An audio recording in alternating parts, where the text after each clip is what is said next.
Le songe du saphir, le songe du saphir.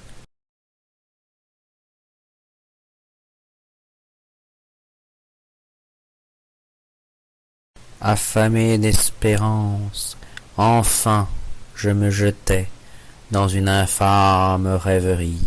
Je me laissais glisser mon corps endolori par les alacrités du jour dans une aménité propre à la nuit. Je crus que je n'existais plus, je ne me confondais plus avec cette masse informe et passive qui attend en vain que le monde lui donne un sens et une forme, de la couleur et de la vie. J'étais un saphir, couleur de ciel, je répandais une douce lumière. Je savais ce que je devais faire, j'étais ce que je devais être, j'étais là où je devais être, et ce lieu me définissait.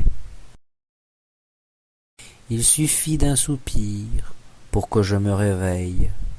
Je n'étais qu'une pierre grise et incomprise, seulement digne d'être enfermée dans un cercueil. Je travaillais au deuil de moi-même. Ce que je regrette de n'être pas qu'un songe, qu'une ombre. Je suis condamné à être une chose constituée de matière. Que ne naissais-je idée, souvenir ou rêve?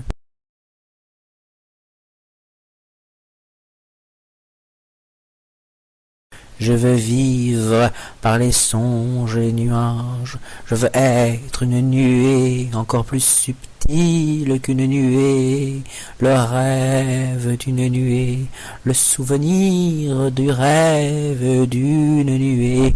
Ah, la matière, car le temps s'égarait, inanimé d'espoir. Là, je me jetais en infâme rêverie, laissant voguer, filer mon corps endolori. Je crus que je glissais au néant sans histoire, hors de ces masses immondes d'indétermination, attendant que le monde, inique agitation, m'accorde cet honneur d'un titre et d'une teinte. Les regards admiraient mon humilité feinte. Je devins un saphir, fui par cette fuite, cette éphémère ivresse du siècle et de ses rites.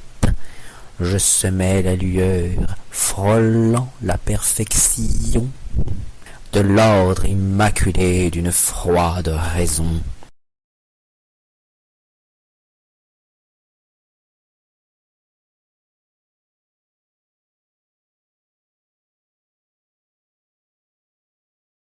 Le songe, sombre miel, méprise le réel, ruse ou humilité piège notre finir.